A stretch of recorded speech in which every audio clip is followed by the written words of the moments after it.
शादी को जन्मों का बंधन माना जाता है और ये कहा जाता है कि भगवान के घर से ही जोड़ी बना दी जाती है और समय आने पर ये जोड़ी मिलकर पाणी ग्रहण संस्कार में बंधकर समाज में पति पत्नी के रिश्ते को निभाते हैं। दौसा जिले के लालसोट क्षेत्र के नवरंगपुरा गांव की इसी जन्म जन्मांतर के बंधन को लेकर बुधवार को काफी खुशी व जोश का माहौल नजर आ रहा था। डीजे पर नाचते गाते बाराती दूल्हे के साथ सेल्फी लेते हुए काफी खुश नजर आ रहे थे। मौका था गांव के निवासी बल्लूराम पुत्र भोमाराम मीना की शादी का।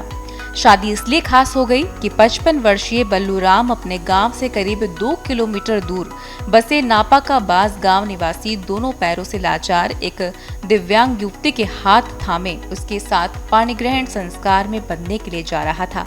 अपनी 55 साल की उम्र में बल्लूराम ने दिव्यांग का सहारा बनकर जो अनूठी मिसाल पैदा की है, उससे बीते एक दिनों से ये शादी पूरे क्षेत्र में चर्चा का विषय बन गई है। पत्रकार टीम जब दूल्हे बल्लूराम के घर पर पहुंची तो बल्लूराम साफा बांधकर तैयार हो चुका था और परिवार की महिलाएं ग्रामीण अंदाज में नाचते गाते हुए उसकी जुहारी करते हुए गीत गा रही थी। बाद में बाराती डीजे की धुन पर नाचते गाते पैदल ही रवाना हुए। इसी दौरान बल्लूराम से जब पत्रिका संवाददाता ने शादी नहीं करने के बारे में पूछा तो उससे बताया कि वह बचपन से भी भगवान भोले शंकर की भक्ति में लीन रहा और शादी के लिए सोचने का वक्त ही नहीं मिला।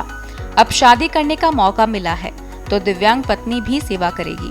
उन्हें 31 साल से शंकर भगवान की सेवा में लगे और ये विवाह को ध्यान नहीं दिया।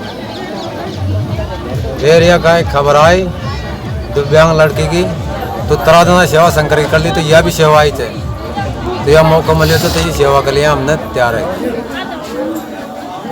यानी शादी को आप एक सेवा समझकर करना चाह रहे हैं? हाँ, सेवा समझ। दिव्यांग युवती के घर बल्लूराम की बारात पहुंचने पर गर्मजोशी के साथ स्वागत करने के साथ ही सभी बारातियों को भोजन कराया गया और पाणी ग्रहण संस्कार की रस्म को पूरा किया गया। इसी दौरान मौजूद परिजनों व रिश्तेदारों ने दोनों ही सुखी वैवाहिक जीवन के आशीर्वाद भी दिए। पूरा वो करवाया, 1 महीने तक इसको भर्ती रखा, डॉक्टर ने ऑपरेशन किया। डॉक्टर ने ऑपरेशन किया, बोला कि विदिन 6 मंथ में मतलब इसका मूवमेंट कर लेगी, थोड़ा इसका तो अपना बेसिक जो काम है वो कर लेगी और ये 10-15 किलो वजन उठा लेगी। हमने काफ़ी समय से इंतज़ार किया, 1-2 साल निकल गई, कुछ मूवमेंट नहीं आया। फिर दूसरी जगह दिखाया, दूसरे डॉक्टर को दिखाया, हरियाणा भी दिखाया और बिकी मालपुरा भी 1 महीना रहा फिजियोथेरेपी के पास।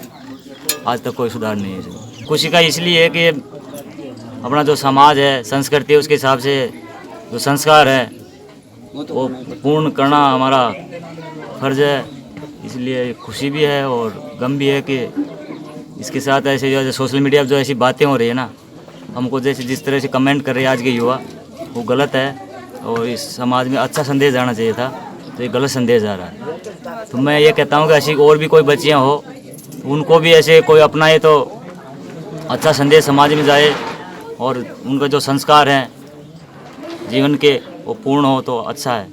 वहीं युवती के भाई ने बताया कि उसकी बहन 7 फरवरी 2012 को घर के आंगन में एक पेड़ से गिर गई थी, जिससे उसकी रीढ़ की हड्डी में फ्रैक्चर हो गया।